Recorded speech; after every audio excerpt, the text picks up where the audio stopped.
El siguiente extracto de información es sacado del libro México, Problemas Sociales, Políticos y Económicos en su segunda edición, escrito por Mario Schettino. En el capítulo 1 tenemos el entendimiento de la palabra desarrollo. En las ciencias sociales existen muchos términos muy difíciles de definir, que sin embargo utilizamos en la vida diaria con gran desparpajo. Uno de ellos es sin duda la palabra desarrollo. Es como si todos supiéramos lo que queremos decir cuando la usamos, sin percatarnos de que cada persona la entiende de manera muy diferente. Si buscamos en un diccionario lo que significa, nos encontraremos definiciones como la que aparece en la Real Academia de la Lengua Española: evolución progresiva de una economía hacia mejores niveles de vida. Suena bien, pero no nos ayuda mucho a comprender de qué estamos hablando. ¿Qué significa progresiva? ¿Un cambio paulatino, rápido o acelerado?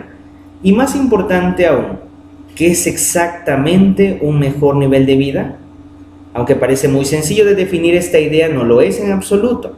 Para unas personas, un mejor nivel de vida significa consumir más, pero para otros significa tener más tiempo libre.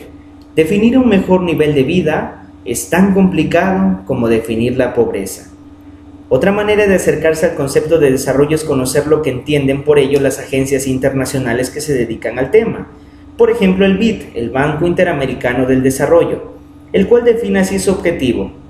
Los dos principales objetivos del banco son reducir la pobreza y promover la equidad social y lograr el crecimiento económico sostenible.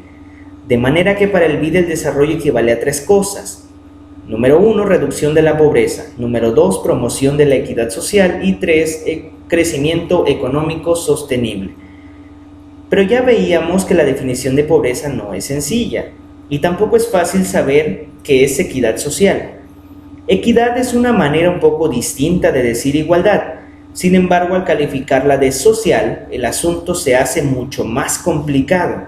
¿Qué es equidad social? ¿Que todos debemos ser iguales dentro de la sociedad? ¿Iguales en qué? ¿Entre quiénes y en qué medida?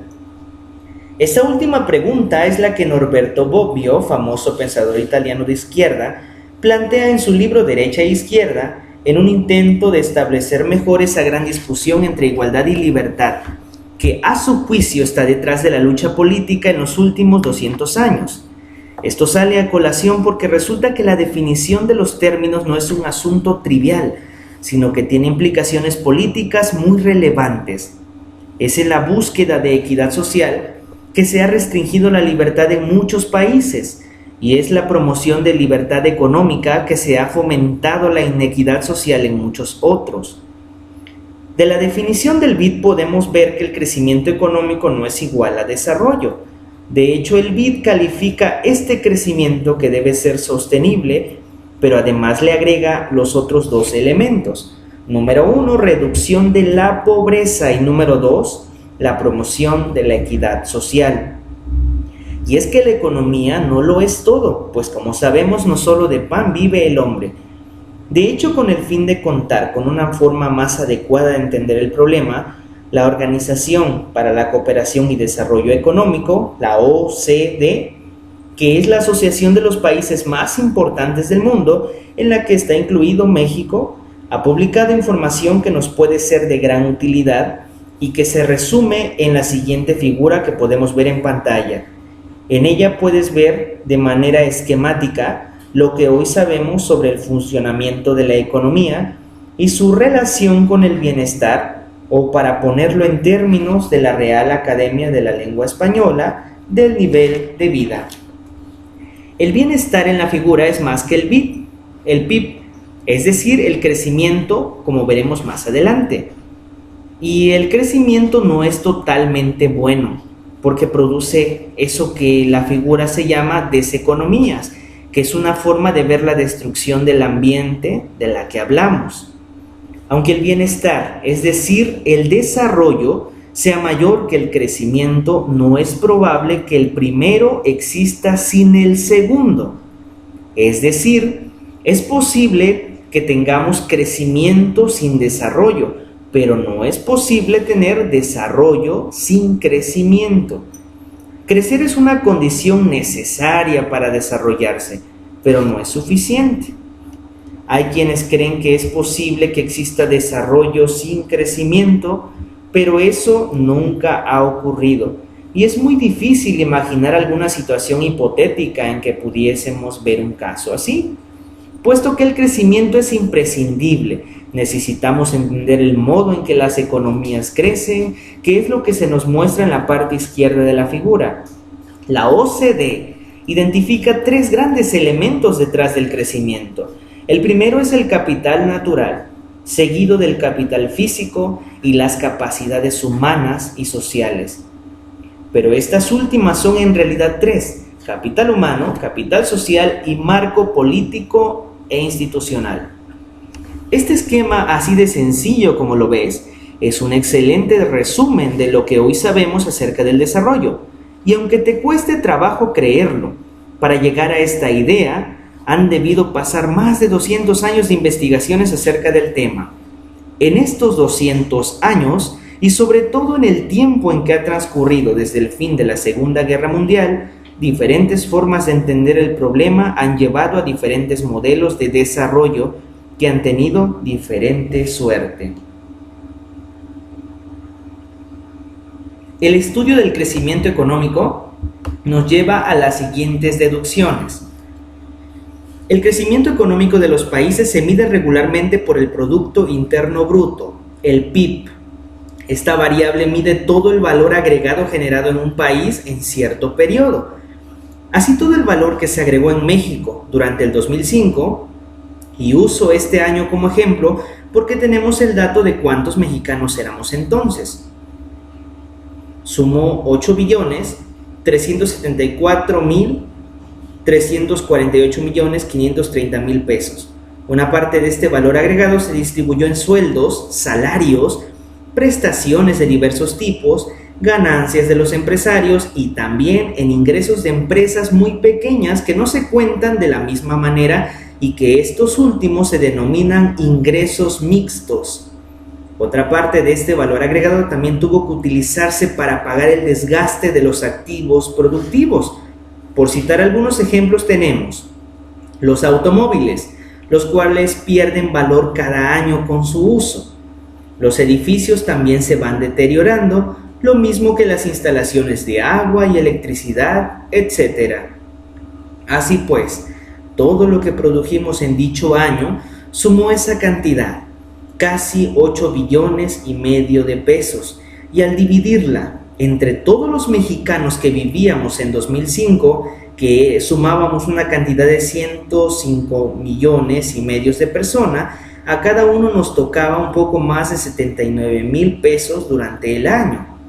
Esta medida, el PIB dividido entre los habitantes, es lo que llamamos en materia de economía PIB per cápita, que quiere decir por cabeza. Para comparar entre países normalmente se calcula en dólares. En este año de 2005, el PIB per cápita de México, medido en dólares, fue de poco más de 7,300. No todo crece cuando el PIB per cápita se incrementa. Así, el crecimiento del PIB per cápita puede no incrementar el cumplimiento de las necesidades básicas. Esto se debe principalmente a dos causas. La primera es que el PIB es una medida agregada y así como no permite distinguir entre sectores, tampoco permite entre individuos. La distribución del ingreso determina la medida en que este crecimiento se traslada hacia toda la población. La segunda causa es que las personas dependen de la disponibilidad de los bienes y ésta puede no modificarse con el crecimiento. Esto ocurre a menudo con los bienes públicos como la salud y la educación, etc. Si el PIB per cápita se incrementa, pero la distribución del ingreso empeora, no se puede garantizar que un país haya alcanzado una mejor etapa en el desarrollo. Por otra parte, aun si la distribución del ingreso no empeorara, no podemos estar seguros de que la población haya mejorado, puesto que la disponibilidad de los bienes puede estar actuando en la dirección contraria. Es posible que se necesite de una política pública explícita para cubrir estas necesidades. ¿Cuáles son estas necesidades básicas? Ello dependerá del nivel de desarrollo en el que nos encontremos. Para ver este caso que acabamos de mencionar, vemos el caso de Alemania, por ejemplo, en donde la educación secundaria puede ser una necesidad básica, mientras que en países como Haití o Somalia sería un lujo. De cualquier forma, lo que podemos considerar un hecho es que el crecimiento económico no es suficiente para elevar el nivel de vida de la población. Existen muchas otras variables importantes que pueden eliminar la posibilidad de mejoría de la población. Un economista hindú, Dasgupta, sostiene que incluso hay restricciones culturales que pueden limitar la expansión de la frontera de posibilidades de producción, aun cuando se haya disponible la tecnología para hacerlo. Un ejemplo actual podría ser la situación de los países musulmanes, con gobiernos muy extremistas, en los que se restringe la participación de las mujeres.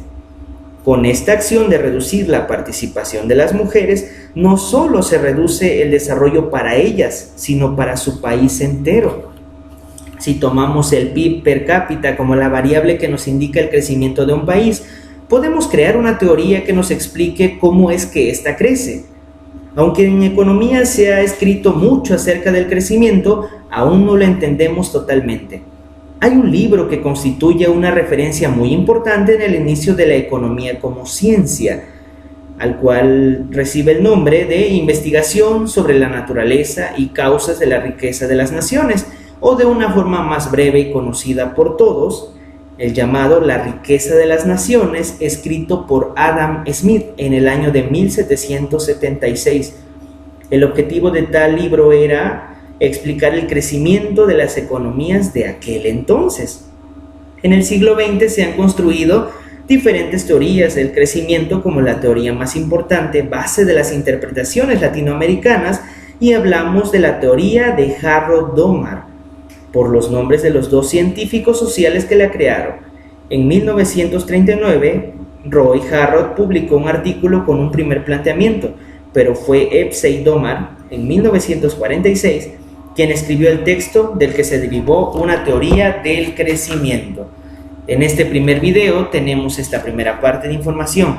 En el próximo video que grabaremos, tendremos la segunda parte, el cual hablaremos de los bienes rivales, los bienes excluibles y la continuación del desarrollo humano, que nos llevará a ciertas tablas que tendremos que interpretar para poder llegar a una conclusión respecto al crecimiento económico. Muchas gracias.